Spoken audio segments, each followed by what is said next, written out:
और उस बीच एक और बड़ी खबर आपको बता रहे हैं, महाराष्ट्र से मिल रही है, जहां मुख्यमंत्री एकनाथ शिंदे का बयान सामने आ गया है। उन्होंने कहा है फैसले से पहले हम अपने पक्ष में फैसला आएगा, ये उम्मीद करते हैं। उन्होंने ये भी बताया कि बहुमत हमारे साथ है और एकनाथ शिंदे ने कहा कि हमें किसी भी बात का कोई डर नहीं है। 164 विधायकों का हमें समर्थन है, यानी बहुमत हमारे पास है और उम्मीद करते हैं कि फैसला भी हमारे पक्ष में आएगा। आज 4 बजे के बाद मैं अधिकृत बात करूंगा, लेकिन मैं इतना ही कहूंगा कि हमारे पास मेजॉरिटी है। विधानसभा में 67%, लोकसभा में 75%, हमारे पास 13 सांसद है और हमारे पास 50 विधायक है और इसी के बलबूते पर मेजॉरिटी पर चुनाव आयोग ने हमें ओरिजिनल पार्टी शिवसेना पार्टी करके रिकॉग्नाइज किया है। धनुष्यबाण है जो सिंबल, वो हमें रिकॉग्नाइज किया है, वो दिया हुआ है। और इसलिए मैं चाहता हूं कि स्पीकर महोदय जी भी मेरिट पर हमारे को निकाल देंगे। जो रिजल्ट होगा वो मेरिट पे होना चाहिए और मेरिट पे हम लोग शिवसेना है, हम लोग सिंबल धनुष्यबाण है।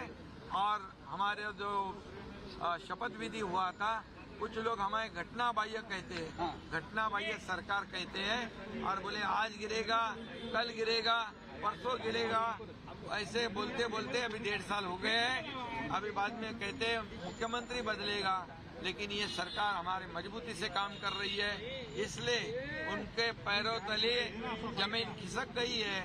वो बेचैन हो गए हैं और अभी उनको सामने दिख रहा है उनकी हार, इसलिए ये गलत सलत आरोप लगाते हैं। जब उनके फेवर में कोई निर्णय होता है तो अच्छा बोलते हैं। इसमें एक ही बात कहूंगा मैं, ये मैच फिक्सिंग अगर होती तो रात को आते, अध्यक्ष रात को आते, चुपकर आते।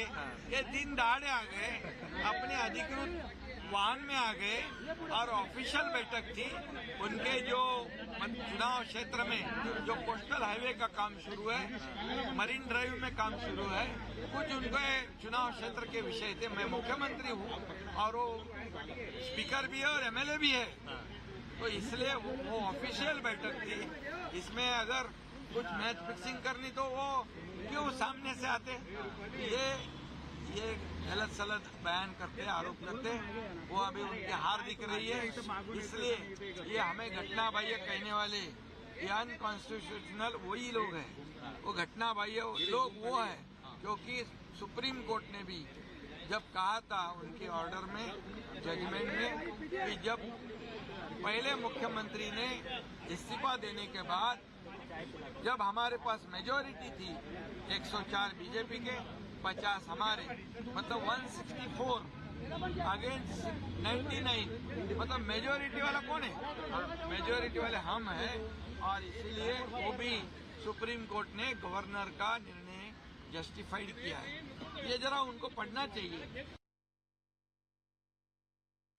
तो महाराष्ट्र में विधायकों की अयोग्यता पर फैसले का आज बड़ा दिन है और एकनाथ शिंदे आश्वस्त नजर आ रहे हैं और इतना कि नहीं, उम्मीद भी जता रखेंगे कि फैसला उनके पक्ष में आएगा।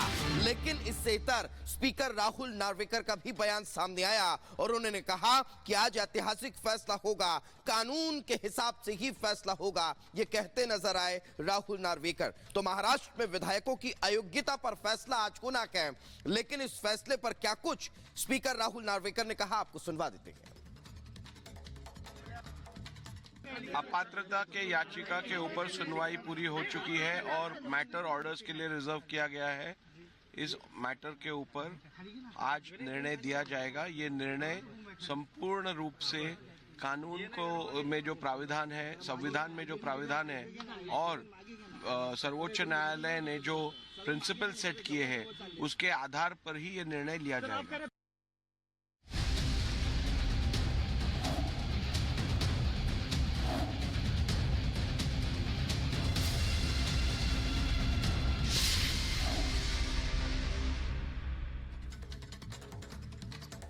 और वहीं समाजवादी पार्टी में घमासान छिड़ गया है। स्वामी प्रसाद मौर्य उनके नेता हैं और उन्होंने कई बार प्रभु राम को लेकर बयान दिया, लेकिन अब पार्टी के अंदर ही उन पर सवाल। भारत अगले कुछ वर्षों में दुनिया की टॉप 3 इकोनॉमी में जाएगा।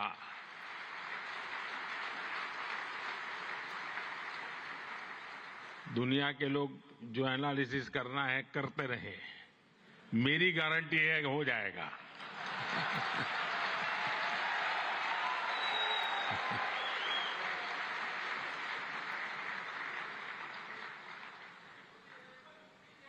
एक ऐसे समय में जब विश्व अनेक अनिश्चितताओं से घिरा हुआ है, तब भारत दुनिया में विश्व की एक नई किरण बनकर के उभरा है।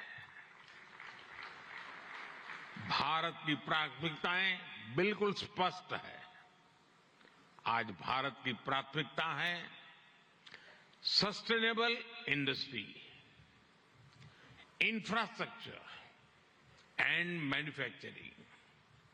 आज भारत की प्राथमिकता है new age skills, futuristic technology, AI and innovation. आज भारत की प्राथमिकता है green hydrogen, renewable energy, semiconductors, इसका पूरा इकोसिस्टम। इसकी एक झलक हम vibrant Gujarat global trade show में भी देख सकते हैं। और मेरा तो आग्रह है कि ट्रेड शो जरूर देखें। गुजरात के भी स्कूल कॉलेज के विद्यार्थी जरूर जाएं। कल दिन में मैंने हिज एक्सेलेंसी न्यूसी और हिज एक्सेलेंसी रामोस होर्ताई जी के साथ इस ट्रेड शो में काफी समय गुजारा है। इस ट्रेड शो में कंपनियों ने world class state of the art technology से बने प्रोडक्ट्स का निदर्शन किया है। E mobility, startups, blue economy, green energy और स्मार्ट इंफ्रास्ट्रक्चर जैसे ट्रेड शो में एक प्रकार से छाए हुए हैं। ये जितने भी सेक्टर्स हैं, इनमें इन्वेस्टमेंट के लिए आपके पास लगातार नए अवसर बन रहे हैं। साथियों, आप सभी वैश्विक परिस्थितियों से भली भांति परिचित है। ऐसे में आज अगर भारत की इकोनॉमी में इतना रेजिलियंस दिख रहा है, अगर आज भारत की ग्रोथ में इतना मोमेंटम दिख रहा है, तो इसके पीछे बड़ी वजह है बीते 10 वर्षों में स्ट्रक्चरल रिफॉर्म्स पर हमारा फोकस।